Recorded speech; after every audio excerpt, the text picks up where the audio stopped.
Welcome to today's Explainer. It's absolutely impossible to ignore the sheer explosion of artificial intelligence in our daily lives right now. It literally feels like overnight, AI went from this abstract sci-fi concept to something we're interacting with constantly. Whether we realize it or not, we're totally surrounded by it.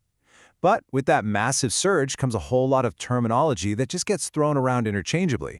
AI, machine learning, deep learning, you've probably heard all these buzzwords. And honestly, it's perfectly normal to wonder, are they actually the exact same thing, or are they completely different? Okay, let's dive into this. The absolute best way to clear up the confusion is to think of them as nesting technologies.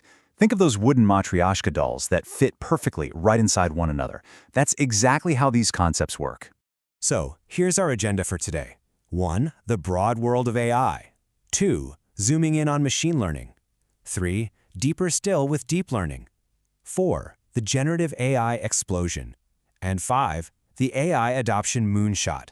Let's get right into it. Section 1. The broad world of AI. When we talk about AI, we're essentially talking about the big, grand umbrella over everything else.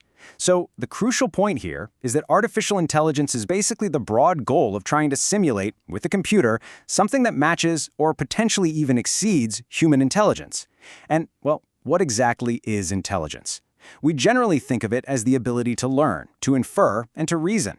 That's the overarching goal of this entire field.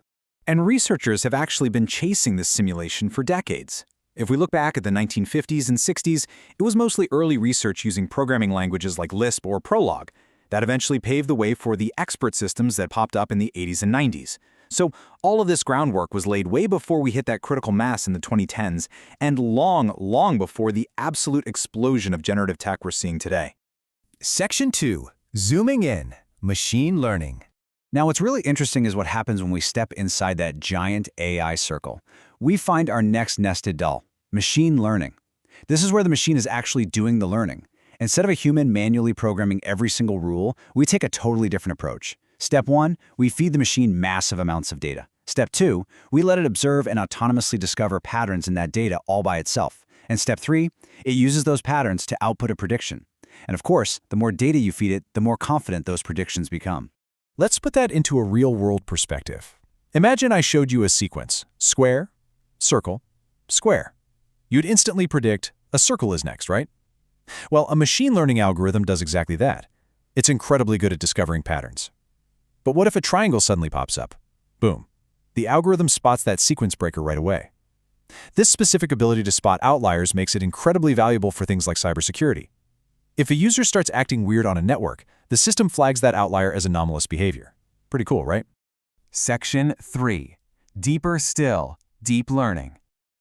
Let's move to the next doll and see how this builds. Stepping even further inside the machine learning circle, we find deep learning. Now, this relies on something called neural networks. This is where we're actually trying to simulate and mimic the way the human brain works inside a computer, at least, as far as we currently understand the brain. And it gets its name, deep learning, because these neural networks aren't just one flat layer. They involve multiple, deeply stacked layers of networks all processing that information together. But here's a fascinating quirk about deep learning. Because it mimics the human brain, it can sometimes act like one. Think about it. Human brains can be pretty unpredictable. You put certain inputs in, and you don't always get the exact same thing out. Deep learning is kind of the same way. With so many deep layers, it can become a bit of a black box. We actually can't always decompose it to figure out exactly why the machine gave us a specific result. But even with that unpredictability, this tech was the absolute crucial stepping stone for what came next.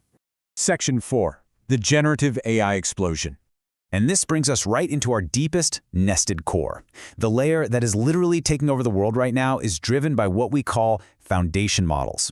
Large language models, or LLMs, are a perfect example. Okay, think about autocorrect on your phone. You type a word, and it predicts the next single word. Simple prediction. Foundation models take that concept and scale it to an unbelievable degree.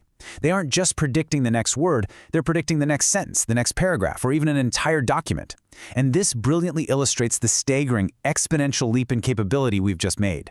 Because these models generate text, audio, and video, we call them generative AI. Now, there is a common critique out there. Some folks argue this tech isn't truly generative, that it's really just regurgitating its training data. Well, the source gives us a brilliant analogy here. Think about music. Every musical note has already been invented, right? So in a way, every single new song is just a recombination of notes that already exist. But we would never say new music doesn't exist. Just like a composer writes a new song from existing notes, these foundation models absolutely generate genuinely new content based on the patterns they've learned. The real-world stakes for this generated content are just massive. On the positive side, we've got chatbots summarizing huge amounts of content into bite-sized pieces. We've got foundation models restoring the voices of people who are medically losing their ability to speak. I mean, that's amazing. But there's also the realm of deepfakes. While creating a cloned voice might be used for some harmless parody, there's a very real, very serious potential for that exact same technology to be abused, like making it seem like someone said something they've literally never said. It is a wildly powerful core layer, and the stakes for sure could not be higher. Section 5. The AI Adoption Moonshot. Okay, let's pull all the way back out of our Matryoshka doll. We've journeyed from the broad AI umbrella all the way down to the generative core. And really, the story of these nested layers is fundamentally a story of adoption speed. In the early days, AI adoption was incredibly slow. Most people didn't even know it existed. It just felt like this vague concept that was always 5 to 10 years away. Then, in the 2010s, as we nested into machine learning and deep learning, we saw a moderate real-world uptake. But today, with foundation models and generative AI, the adoption curve didn't just rise, it went straight to the moon. These foundation models were the exact catalyst that changed the game forever, putting AI literally everywhere. And that is exactly why this matters to you. The key to thriving right now isn't to get overwhelmed by all the buzzwords. It's to understand how these technologies fit perfectly inside one another. Once you see that generative AI sits inside deep learning, which nests inside machine learning, which is all just part of that big AI umbrella, well, then you can actually start to strategically reap the benefits of this tech in your own life and work. Which leaves us with one incredibly fascinating thought.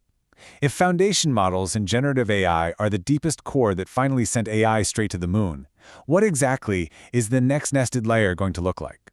When we eventually peel back the next doll, what are we going to find inside? Thank you so much for joining me on this explainer. Keep asking those big questions, and I'll catch you next time.